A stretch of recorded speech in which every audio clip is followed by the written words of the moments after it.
Hey guys, it's your one and only Ant Nerd, well, also Ant Noob, back at another video. And look at this, just a magic carp. I don't even know what to put in the background, but this is just gonna be basically just like a podcast. I hear that, that's spicy.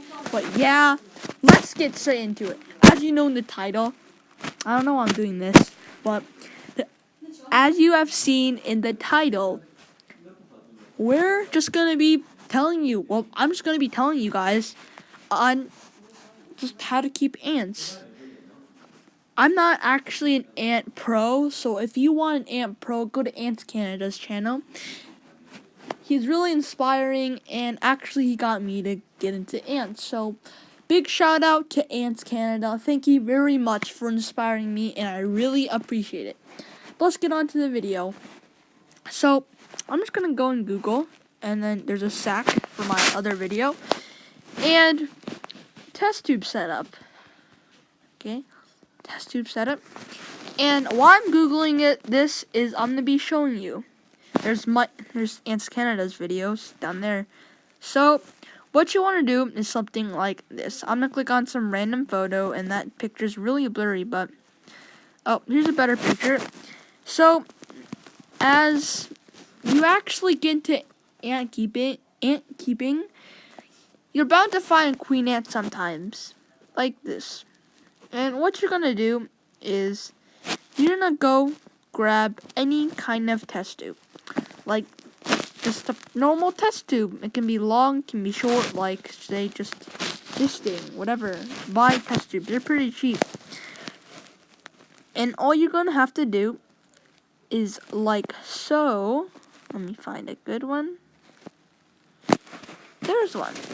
All you're going to do is put some water. I mean, in this picture, the water supply isn't that good, but you want it to at least halfway. And then plug the cotton in and make sure that the cotton is wet. And all you need to do is place your queen in there. Some queens are not infertile, which means they cannot lay eggs. Be very wary about it. But some queens are, and if you find one that's fertile, you are very lucky. Well, not really lucky, because, in my past experiences, I've caught in a lot of queen ants, and most of them were not fertile. So, some things that you can tell if your queen is fertile is just if your queen just laying on the wet cotton. Why? Because in the wild, queen ants like this settle in moist places to lay their eggs. If your queen's like at the end of the test tube trying to escape, that's probably not a good sign. And also, sometimes if your queens lay, this sometimes happens, but it's very rare. Duds could happen, and duds are when eggs don't turn out well, and they're all male ants. And if you're an ant beginner or an ant expert, the ant beginners are going to say, oh, aren't males good? Well, males are practically useless, and they only are used for mating. After a male ant, also known as a drone, mates with a female, like queen, or at least a late, then it basically dies after an hour or so, or maybe a few days. But why I said that, I wasn't being specific, but why I said that a queen ant was a late instead of just saying a female ant is because workers, majors, super majors, and queens are all female. I know that's kind of crazy, but most people know that, but I'm just going to point that out. But duds are very rare to happen, and they basically never happen. I've never encountered one. So after you got your test tube set up and you wait a bit, most likely you should give them some honey, like this picture here, to just boost them. And another thing I want to talk about is being semi-colostral or being colostral. Colostral is where your queen does not need any protein or anything to survive, because their wing muscles actually contain lots of protein. Like this Lacey's queen right here, as you can see, has a lot of muscle. And the thing they use is they actually bite off their muscles and turn it to like some kind of self-soup to feed to their babies. A drop of honey or a cricket leg or any sort of protein, etc., will be very helpful for the ants as it'll keep the queen's stomach full. I always use, well, at least I give my queens a drop of honey, or maybe sometimes occasionally a cricket leg, but most of the times queens are colostral. And if you want to find a colostral queen, just look at their thorax, which is the middle part, and see if it's really bulky. But some queens are not colostral and they are semi-colostral. Most queens, like Myrmica queens, actually are not colostral. They're semi-colostral, which means that they can't live off their fat, well, their wing muscles. And what you're going to have to do is you're just going to have to put it something like this, except in this picture, the test tube must be full of water.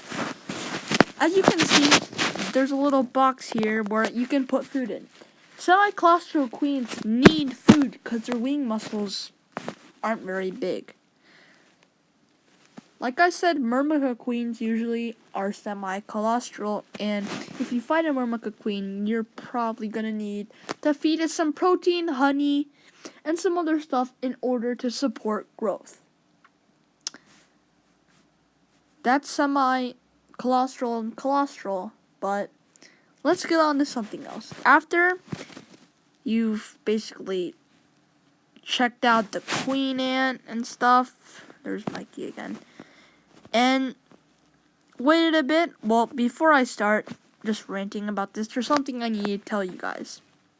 There's Myrmica rhubarb, but do not check on your ant like every 2 minutes, like, oh look, let's see how many eggs it laid. No, it's not that fast. Something about ant keeping is patience. Patience is key. You should always check on your queen ant like 1 week to 2 weeks if it's colostral, but you may need some feeding if it's semi-colostral. Maybe a cricket leg a week, or maybe 2 drops of honey a week. Probably more because honey is very essential. After a bit, probably like 1 month, and in 1 month, well, usually in 3 months, eggs actually hatch into workers. For Campanata species, also known as the carpenter ant, let's give a picture right here. They're very big, so it takes longer for them to grow.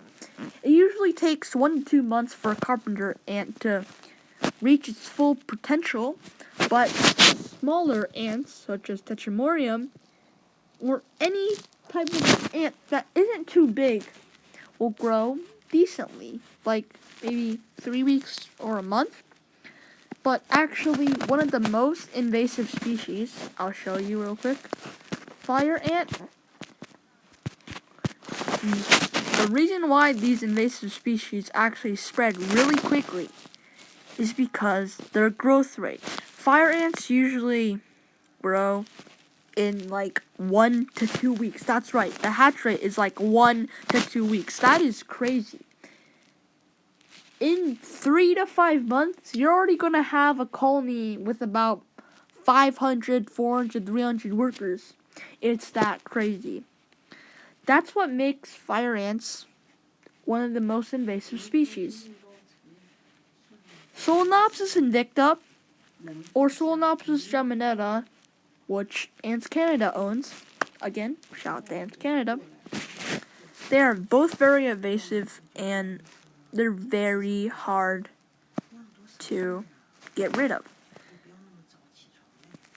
So, after I told you that, and you've waited some months, your ant colony should turn out like this. That's right. It's going to be a big pile of brood and some worker ants. The first generation of worker ants are also known as niantics.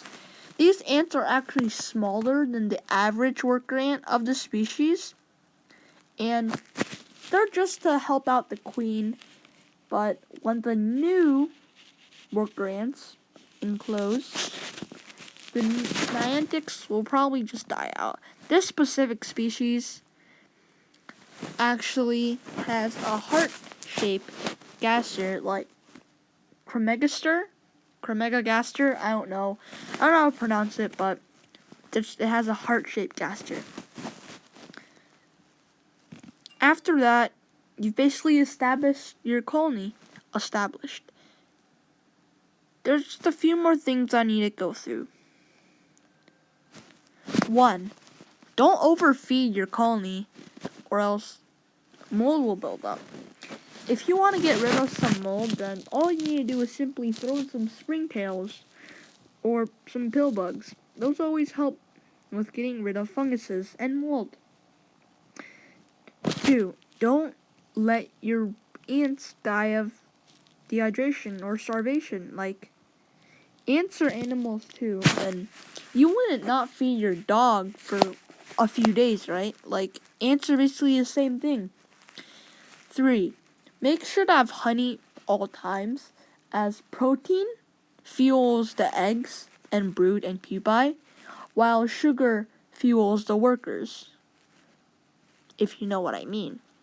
So if you have both of those down, your colony will be successful, and soon your colony will be very big. I'll show you a picture real quick, but as I'm going to show you the picture, I just want you guys, I'm going to let you guys know that it's actually illegal to buy ants if you're in the United States. Like, it's legal to buy ants in your state, but just don't buy them out of, like, if you're in Ohio like me and you're about to buy ants from Pennsylvania, it's actually illegal. But if you're in Europe or other places that allow that, you're going to be basically fine. And there's also one more thing that I'm going to talk to you about. Nuptial flights are when drones, aka male ants, and queenelates, aka queens, but they haven't mated yet, fly and mate. As you can see, look at this. Probably from a pharaoh ant. Well, it's a pharaoh queen colony, but just sometimes you're lucky and you get a lot of ants. Ants like T sessiles, actually mate inside of the nest. And that's what makes them also a very invasive pest. Well, guys, I just want to say thank you for all your support. And if you live in Ohio, there's going to be Ohio Ant Discord down in the description. But might as well show you a picture like I promised. Elevator music. There it is. Fidole setup. Oh, wow, that's a lot of ants. But, bye-bye. Peace.